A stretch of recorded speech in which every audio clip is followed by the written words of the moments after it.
নমস্কার বন্ধুরা, আজকের বাজেট ভিডিও হচ্ছে ৩,৫০০ টাকা, ৪,৫০০ টাকা এরকম ইনকাম থেকেও কিভাবে জমা করা যেতে পারে ২,০০,০০০ টাকা, সেটা নিয়েই কিন্তু পুরো আজকের বাজেট ভিডিওটা।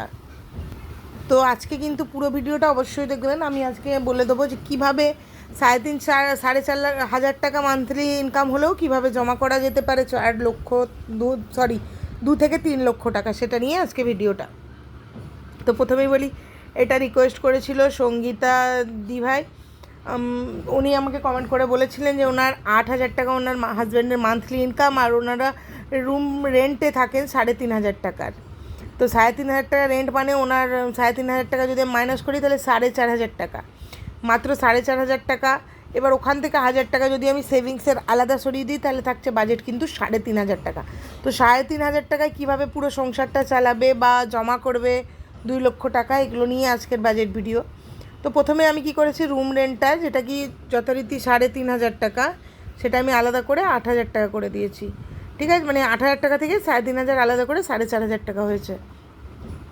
ঠিক আছে, এবার এই ৪,৫০০ থেকে আমি আবার ১,০০০ টাকা মাইনাস করেছি, কারণ সেভিংসটা হওয়া খুব জরুরি। এখন যেহেতু ওনারা দুজন, তো ঠিক আছে, কিন্তু পরবর্তী সময় তো লাগবেই।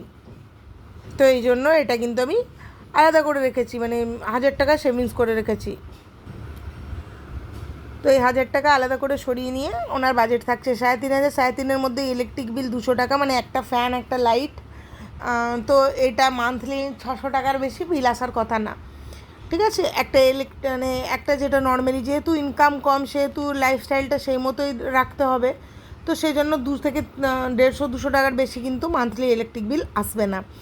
এরপর ফোনের 200 টাকা, মানে একটা ফোন আপনি ইউজ করতে পারবেন।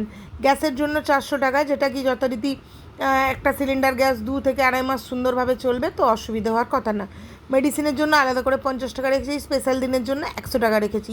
আবার এমার্জেন্সি, কারণ প্রত্যেকটা মানুষের জীবনে মানে গরিব হোক বড়লোক হোক, এমার্জেন্সি আসাটাই স্বাভাবিক। হঠাৎ করে কেউ চলে এলো, মা বাবা বা অন্য কোনো আত্মীয় স্বজন, তো সেই জন্য এমার্জেন্সিরও 200 টাকা রেখেছি। এখানে কিন্তু পুরো গেল 1,1150 টাকা খরচা। এর 3,500 থেকে 1,050 টাকা আমি বাদ দিলাম। এরপর আমি যেটা গ্রোসারি 1,000 টাকা, 1,000 টাকার গ্রোসারিতে দুজন মানুষ কিন্তু যেগুলো নেসেসারি জিনিস সেগুলো কিন্তু হয়ে যায়। আমি নিজে একটা টাইম এরকম সিচুয়েশনে প্রথম যখন সংসার শুরু করি তো আমি করেছি, তো সেই জন্য বলছি হয়ে যাবে। এটা না যে অনেক কিছু স্ন্যাক্স বিস্কুট চানাচুর এই সব হবে, কিন্তু নর্মালি ডাল ভাত নুন চিনি তেল এটা কিন্তু চলে আসবে। তারপরে ভেজ আর নন ভেজের জন্য 1,000 টাকা, মানে 250 টাকা করে মাসে, মানে সপ্তাহে, 250 টাকা সপ্তাহের মধ্যে 100 টাকার আপনি সবজি টবজি নিলেন, 100 টাকার মধ্যে আপনি 50 টাকা ডিম নিলেন, 50 টাকার চুনো মাছ নিলেন, এখানে 200 টাকা এলো। কোনো সপ্তাহে 150 টাকার সবজি নিলেন, এইভাবে কিন্তু নিলে কিন্তু হয়ে যাবে। মিল্ক বলতে পাউডার মিল্ক যে হয় 10 টাকার, ওগুলো নিয়ে এসে রাখলেন 5টা। তো এই জন্য আমি 50 টাকা রেখেছি, কারণ হঠাৎ করে কেউ যদি চলে আসে আত্মীয় স্বজন, তো সেক্ষেত্রে এটা লাগে। মাই নিডস মানে মেয়েদের যে প্রয়োজন, যেমন ধরুন একটা 25 টাকা দিয়ে প্যাড প্রয়োজন, একটা সিঁদুর সেটাও 10-12 টাকা লেগে যায়, একটা ছোট্ট লিপস্টিক সেটাও কিনতে গেলে এখন 30 টাকার নিচে নেই। তো এই সমস্ত জিনিসের জন্য রেখেছি। আর শপিংয়ের জন্য রেখেছি 250 টাকা। 2 মাস করে জমা করবেন আর এক একজনের জন্য জিনিস কিনবেন। কিন্তু যদি নাইটি ইউজ করেন, যেমন ধরুন, তো নাইটি একটা 2 থেকে 250 টাকার মধ্যে কিন্তু পেয়ে যাবেন। ছেলেরা যদি হাফ প্যান্টগুলো ইউজ করে রেগুলার যেগুলো, তো সেটাও পেয়ে যাবেন। ফ্লিপকার্টে আপনি চেক করলে কিন্তু 250 টাকার মধ্যে শাড়িও পেয়ে যাবেন। হয়তো শাড়ি ভালো কোয়ালিটির হয় না, বাট নর্মাল পরার জন্য তো এনাফ।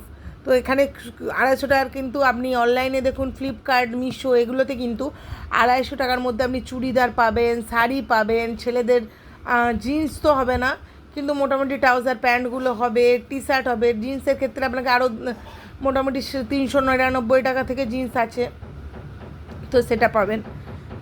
তো এইভাবে কিন্তু চালালে এখানে পুরো গেল কিন্তু আমার 3,500 টাকা। এখান থেকে কিন্তু আমার 1 টাকাও সেভ হয়নি। ঠিক আছে, কিছু করার নেই, যেহেতু ইনকামটা কম। আর এখানে প্রথম আমি 1,000 টাকা যেটা সরিয়ে রেখেছিলাম, তার মধ্যে কি করব, এই 500 টাকা দুটো, একটা ইন্স্যুরেন্স করাবো আর একটা কিন্তু আরডি করাবো। এই 1,000 টাকা আমি 10 বছরের জন্য ফিক্সড করব। ইন্স্যুরেন্সটা কী হবে, লাইফ কভারেজ দেবে। এলআইসি করবো, অবশ্যই ইন্স্যুরেন্সে এলআইসি করব। এলআইসিতে কী হবে, এলআইসি গভর্নমেন্ট, আর এটা ট্যাক্স ফ্রিও। ট্যাক্স যদিও এই কম ইনকামে লাগে না, তবুও বলছি আর কি, ট্যাক্স ফ্রিও থাকে।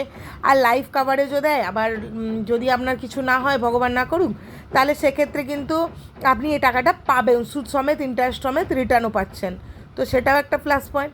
প্লাস হচ্ছে দেখুন, যদি কিছু আপনার হয়ে যায় তাহলে আপনার ফ্যামিলির কাভারেজও পাচ্ছেন।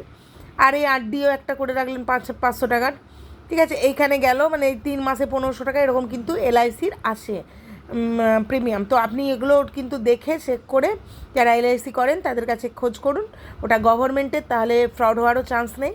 তো এটা থেকে আপনি কিন্তু পেয়ে যাবেন টাকা।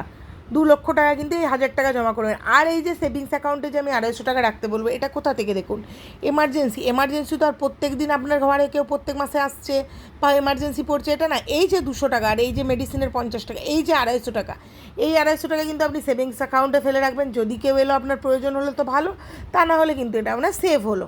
এইভাবে কিন্তু সেভ করতে হবে। তো যেহেতু ইনকামটা কম, সেহেতু দিভাই আমি এইরকমভাবে ভিডিওটা বানিয়েছি। আশা করি বুঝতে কোথাও অসুবিধা হয়নি। ভিডিওটা যদি ভালো লেগে থাকে তো অবশ্যই লাইক কমেন্ট শেয়ার করবেন। চ্যানেল নতুন হলে চ্যানেলটি প্লিজ সাবস্ক্রাইব করবেন, কারণ আপনাদের সাপোর্ট ভালোবাসা সত্যিই আমার খুব প্রয়োজন। আর কোথাও বুঝতে কোনো অসুবিধা হলে আমাকে অবশ্যই কমেন্টে জানাবেন। আর সবাই আমার এইভাবে পাশে থাকবেন, নতুন বন্ধু পুরনো বন্ধু সকলেই পাশে থাকবেন, কারণ আপনাদের সাপোর্ট ভালোবাসা সত্যি আমার আর আমার ফ্যামিলির জন্য খুব জরুরি। সবাই ভালো থাকবেন, নমস্কার।